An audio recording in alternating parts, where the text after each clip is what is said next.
Well, hello, good morning, everyone. Welcome to the Boutique Collective, where we are in the midst of Masterclass Week here.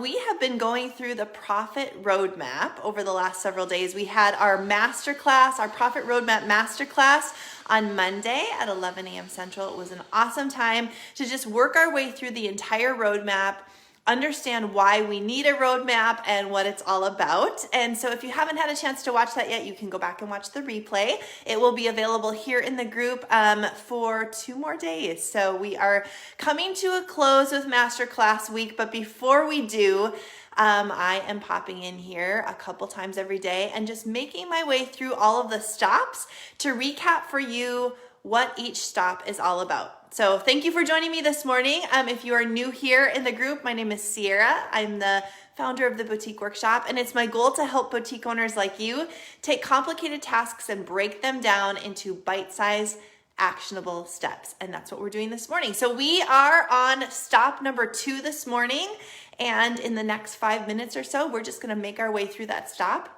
and talk about what it means. All right, so stop number 2 is inventory. Inventory. And of course, as boutique owners, inventory is our lifeblood. It is the whole being of our business. And without that control of inventory, we will be in a world of hurt. And so stop number 2, after we've created our sales goals and put together a plan on how to achieve those goals, we dive into inventory. So over in the Boutique Workshop, which is like a boutique school for boutique owners, just like you, we make our way through, or we're going to be making our way through the Profit Roadmap. So this month we're working on our sales and goals that go along with those sales.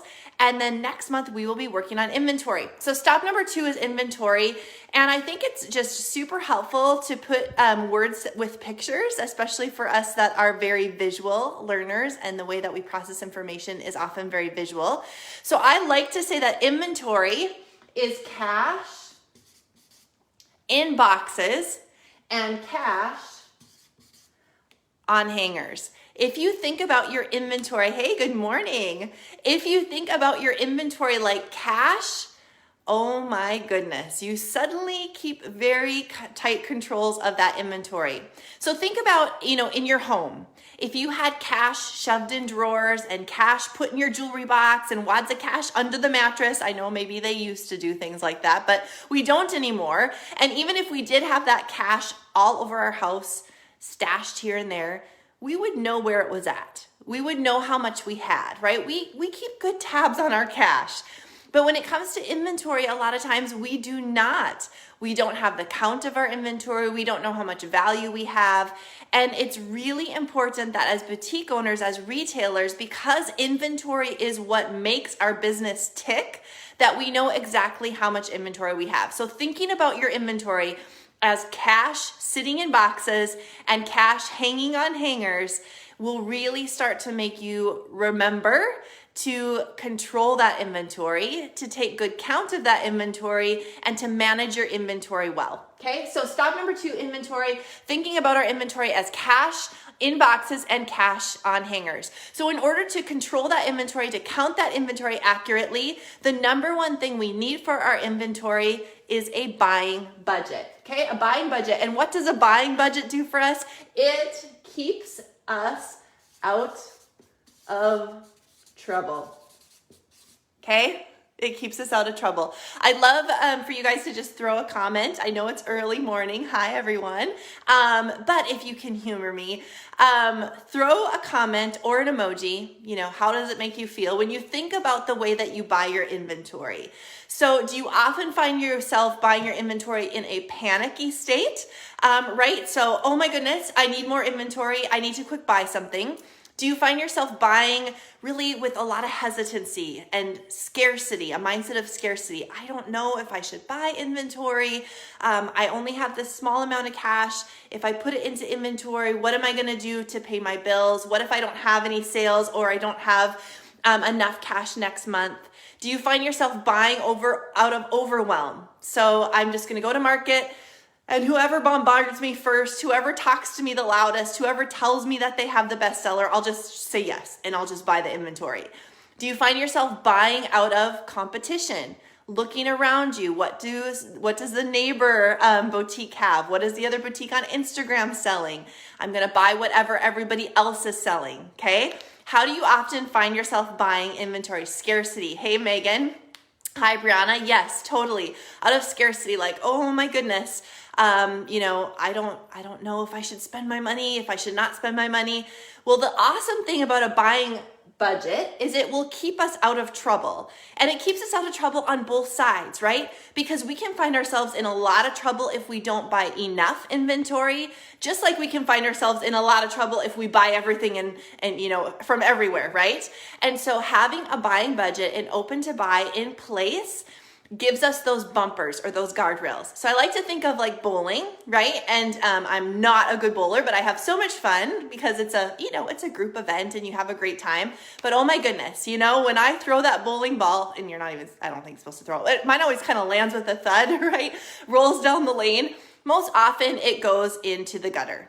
And so, I don't bowl with the bumpers because they'd have to put them down for me and take them up for everyone else. But I've seen bumper bowling, right? So when you take your kids to the bowling alley, or you're teaching a child to bowl, they'll put those bumpers up. And what it does is it just ensures that bowling ball goes at least down the middle, right? Or down the lane and it hits one or two pins. It doesn't go into the gutter. And that's what a buying budget does for us as retailers. It ensures that our buying habits don't go into the gutter. It gives us the guardrail to say like, hey, you know what? You've got a little bit too much inventory right now. Let's hold back. Even though you have the cash in your account, let's not buy anything right now. Let's sell what we already have. Let's mark down, or let's create an event, or, let's just get out there and pound the pavement and sell what you already have. Or a buying budget can also tell us that, those of us that come from that scarcity mindset of like, I'm going to hoard my cash because I don't know what's going to happen next month. A buying budget can say, you know what? I'm giving you permission to make these purchases because according to the numbers, you are able to purchase and you're able to buy. So what are the 3 things that we need to create a buying budget with? First of all, we have to have our sales goals. Okay, and that's why stop number 1 is creating our sales goals, because before we can create a buying budget, we have to have our goals. That is part of an open to buy or a buying budget. Next, we have to have our inventory on hand. So how much inventory do we have right now? Okay, so the 3 things that we need in order to create a buying budget, first of all, we have to have our goals. Second of all, we need to know how much inventory we currently own. And that's why it's so important to be receiving your inventory with the costs, not just what you're going to sell it for. Then you can pull up in your POS system, your point of sale system, and you can see how much inventory you actually own at the moment. That's a really important piece. And in fact, you can't create an open to buy without knowing how much inventory you already own. And then the third piece of information is how much inventory you want to keep on hand. Okay?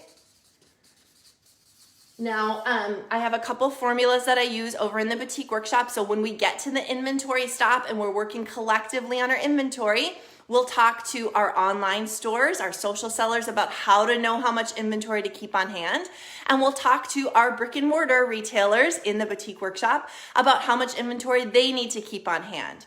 Because we need to have our goals, we have to have how much we currently own, but then we also need to know what we want to keep on hand. Those 3 numbers together create the formula to build our open to buy. Okay? All right.